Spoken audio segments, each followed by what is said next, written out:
Alexandra, frage die Karten, zeige mir einen Weg. Schönen guten Morgen. Wir schauen, was ich heute mitgeben darf für unser Kollektiv. Und ich habe Kuriosität bringt eine gute Gelegenheit mit. Im Prinzip ist es aber auch so, dass die Gelegenheit, die kommt, kurios sein kann.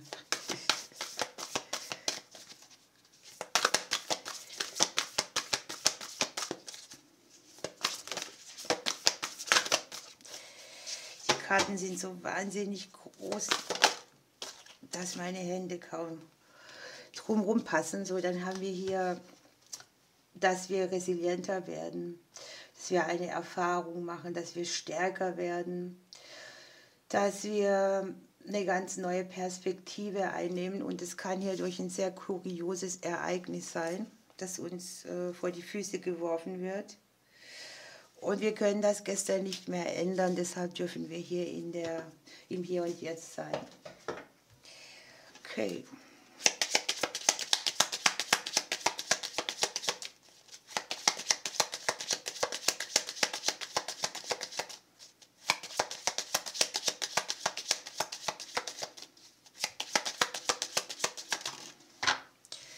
Ja, hier ist schon mal der Fuchs.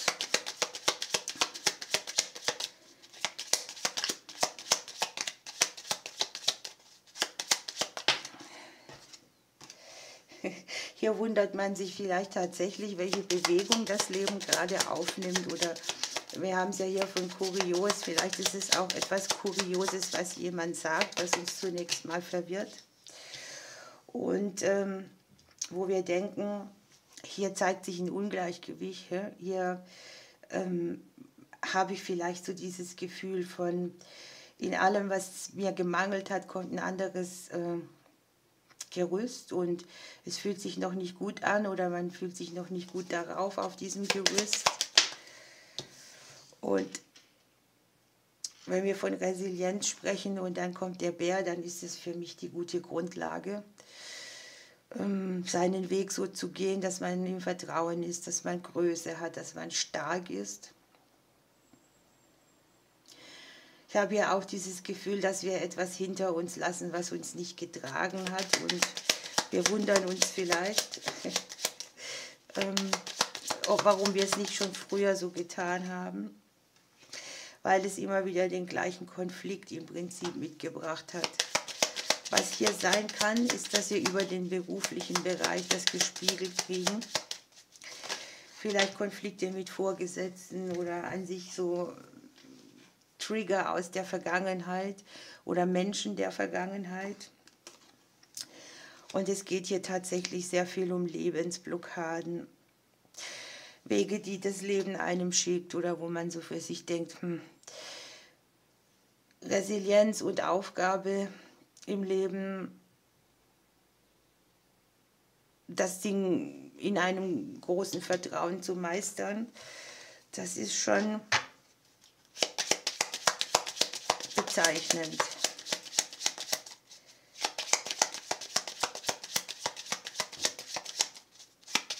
Das kann auch so ein Moment sein, wo einem endlich auffällt, wo man selbst ein Konstrukt nährt, das überhaupt für mehr Hindernisse und Mangel und so sorgt, anstatt gut nach vorne zu bringen.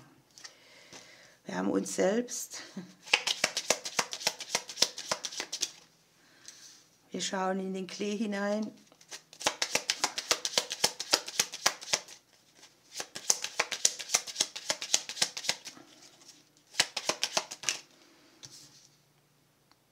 Das Umfeld, unser Fundament.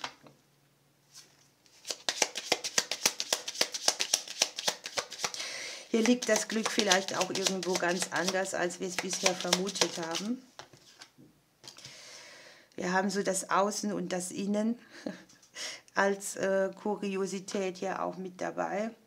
Möglicherweise geht es da auch um ein anderes Also wenn ich resilient bin, dann ist es für mich auch so, dass ich in mir ruhe, dass ich das Außen auch abwehren kann und dass es mir dann die Möglichkeit bringt, mich wieder für mich auf den Weg zu machen, Entscheidungen zu treffen, Dinge aus der Vergangenheit zu nutzen, um sie als Erfahrung zu verbuchen, um mir dann tatsächlich ein ganz neues Wissen zu eröffnen. Hier unten haben wir die Kindertage, die Verbindungen, die neu anfangen. Möglicherweise kriegt hier tatsächlich auch jemand eine Chance, einen neuen Vertrag einzugehen, sich irgendwo zu minimieren, die Beziehung zu anderen. Ist man als Kind resilient? Ich glaube nicht, dass man da irgendwie über einen Kreislauf drüber kommt, den man schon lange trägt und nährt und macht und tut, und dass es uns viel mehr erlaubt, im Hier und Jetzt zu leben und das Außen und das Innen mehr in der Balance zu haben. Ja, da kommt eine günstige Gelegenheit, die sehr kurios ist, die aber tatsächlich zu etwas verbindlich Neuem, zu einer neuen Erfahrung möglicherweise sogar auf den Weg machen lässt. Und wir können hier ein Konzept hinter uns lassen, das wir schon seit der Kindheit kennen. Hier ist die eigene Größe und möglicherweise sind es auch Erlebnisse aus der Family, ne? Was wurde uns zugetraut oder wie ist es mit der Vaterfigur, und es kann hier im Beruflichen gespiegelt werden, aber es hilft uns hier eine große Erkenntnis zu kriegen.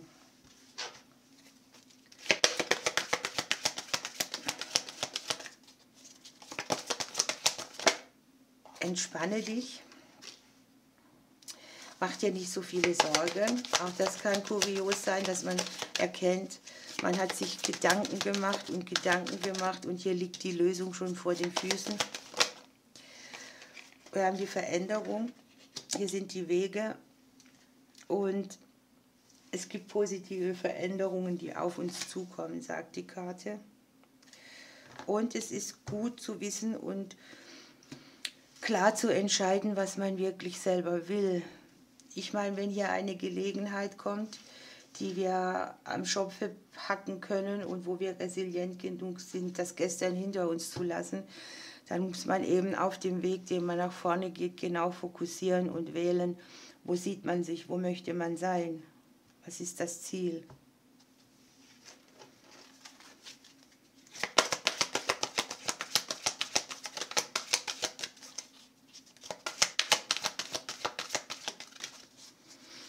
Guckt mal, die segensreiche Fülle. Unterm Deck haben wir das Thema Mutter. Da ist schon so ein Erlebnis, wo ich denke, wenn ich an Fülle denke, dann kommt die von der Mutter. Ne? Die umsorgt uns, die ist für uns da, die sorgt für unser Gutergehen, für unser Wohlergehen. Und ich glaube, vieles hat auf diesem Thema damit zu tun, dass wir ein Konstrukt weitertreiben, das uns eigentlich nicht in die Fülle bringt, und dass wir hier eben die Gelegenheit nutzen und die Kraft, die wir erworben haben, die Veränderungen so vorzunehmen, dass wir genau wissen, wo wir hinwollen. Vielleicht kommt es auf eine Art, die wirklich kurios ist, aber es ist einfach ein guter Moment, eine Situation auch zu verlassen, die einfach unnötig jetzt noch ist oder nicht mehr nötig, weiter hoch zu halten. Ihr Lieben, ich wünsche euch viele Kuriositäten und Möglichkeiten und natürlich auch die segensreiche Fülle. Ich drücke euch bis morgen.